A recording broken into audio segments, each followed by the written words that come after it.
आज बहुत सारे इन्वेस्टर्स हमारे पास ये भी क्वेरी लेके आते हैं कि क्या small cap as a category is a good category to invest into. Answer is yes.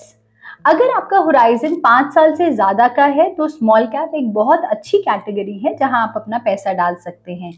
आज हम एक्सिस स्मॉल कैप को रिव्यू कर रहे हैं और आपको बताने वाले हैं कि ऐसे फंड में जहां पर प्रॉमिसिंग फंड मैनेजर्स तो है ही हैं, कंसिस्टेंसी भी रहती है, आपको इस फंड में इन्वेस्ट करना चाहिए या नहीं करना चाहिए, या अगर आपके पास ऑलरेडी इसकी होल्डिंग है तो आपको होल्ड करना चाहिए या एग्जिट कर देना चाहिए। So let's start the review. 2013 का ये फंड, आज का जो इसका फंड साइज है वो कुछ 11,000 करोड़ का है। डायरेक्ट में भी आप इसमें इन्वेस्ट कर सकते हैं और रेगुलर में भी इन्वेस्ट कर सकते हैं। अगर मैं डायरेक्ट की एनएवी की बात करूं तो डायरेक्ट एनएवी कुछ 70 रुपए की है और अगर रेगुलर में इन्वेस्ट करेंगे तो इसकी एनएवी कुछ 63 रुपीज की है।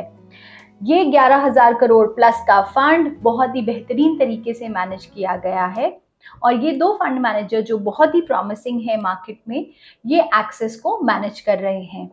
इसमें जो 60% का पोर्टफोलियो है वो स्मॉल कैप कैटेगरी में है। मेरी पुरानी वीडियोस में मैंने आपको ये भी बताया कि स्मॉल कैप कैटेगरी बहुत ही रिस्कियर फंड कैटेगरी होती है, क्योंकि कोई भी इकोनॉमिक फैक्टर्स हो या फाइनेंशियल फैक्टर्स हो, इंटरनेशनल फैक्टर्स हो या डोमेस्टिक फैक्टर्स हो, स्मॉल कैप कैटेगरी को बहुत जल्दी से इम्पैक्ट करते हैं, पॉजिटिवली और नेगेटिवली। फॉर एग्जाम्पल अगर मैं बात करूं इन्फ्लेशन की या महंगाई दर बढ़ने की या इंटरेस्ट रेट बढ़ने की, उसमें भी स्मॉल कैप कैटेगरी सबसे ज्यादा इम्पैक्ट होती है, क्योंकि जब इंटरेस्ट रेट बढ़ते हैं तो स्मॉल कैप का रिस्क भी बढ़ जाता है और स्मॉल कैप को जो लेंडिंग होती है वो हायर रेट पे होती है। अगर हायर रेट पे लेंडिंग होगी तो इनके मार्जिन्स कम होंगे, अगर मार्जिन्स कम होंगे तो हमें प्रॉफिटेबिलिटी कम दिखाई पड़ेगी। बहुत ही सिंपल कैलकुलेशन है। प्लस पर अगर मेरे इन्वेस्टर का होराइजन 3 से 7 साल का है तो हम एडवाइस करते हैं कि ऐसे छोटे छोटे स्मॉल कैप फंड्स चुने जहां पर आप सिस्टमैटिक इन्वेस्टमेंट प्लान के द्वारा इन्वेस्ट कर सकते हैं और अपनी अपनी पोर्टफोलियो में इसका एडिशन कर सकते हैं। अगर आप रिटायरमेंट प्लान कर रहे हैं या बच्चे की एजुकेशन प्लान कर रहे हैं, small cap category would be a good category to invest. तो अगर रिटायरमेंट को आपका 20 साल है या 15 साल है, स्मॉल कैप कैटेगरी का फंड ले सकते हैं और उसमें आप सिस्टमैटिक इन्वेस्टमेंट प्लान शुरू कर सकते हैं। ये फंड आपको डायरेक्ट और रेगुलर में आता है। अगर आप अपना पोर्टफोलियो खुद मैनेज करते हैं तो आप इसमें डाल सकते हैं डायरेक्ट कैटेगरी में, जिसमें एक्सपेंस रेशियो कम होता है। बट अगर आपके पास कोई एडवाइजर है जो टाइम टू टाइम आपको एडवाइस कर सकता है कि कब फंड से एग्जिट करना है और कब फंड में एंट्री करनी है, तो आप रेगुलर प्लान में भी जा सकते हैं। अगर मैं स्टॉक सिलेक्शन की बात करूं तो Narayana Hrudayalaya, Fine Organic, CCL Products, Galaxy, Krishna Institute, Brigade Enterprise और जेके लक्ष्मी सीमेंट जैसी बेहतरीन स्टॉक्स की सिलेक्शन है। और ये टाइम टू टाइम चर्न भी होते रहते हैं, क्योंकि बहुत ही सिक्लिकल स्टॉक्स हैं।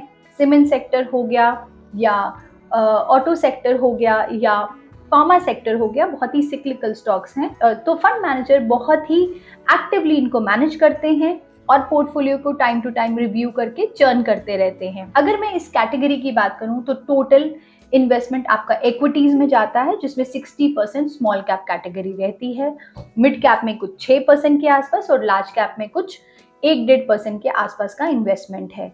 तो टोटल बेसिक इन्वेस्टमेंट आपका स्मॉल कैप कॉन्सेंट्रेटेड होता है।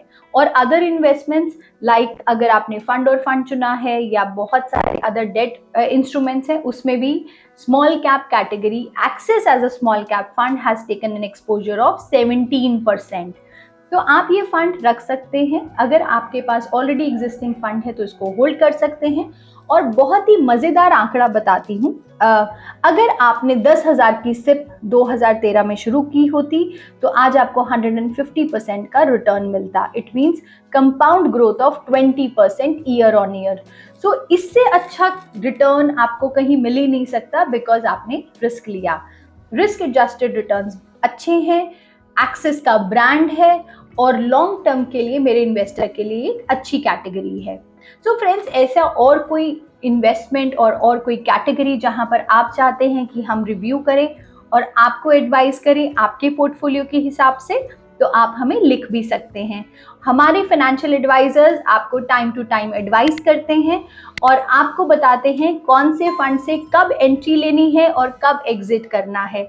और ऐसी छोटी छोटी वीडियोस के लिए हमें फॉलो करिए, लाइक कीजिए और सब्सक्राइब कीजिए। Thank you for watching. Happy investing, happy saving.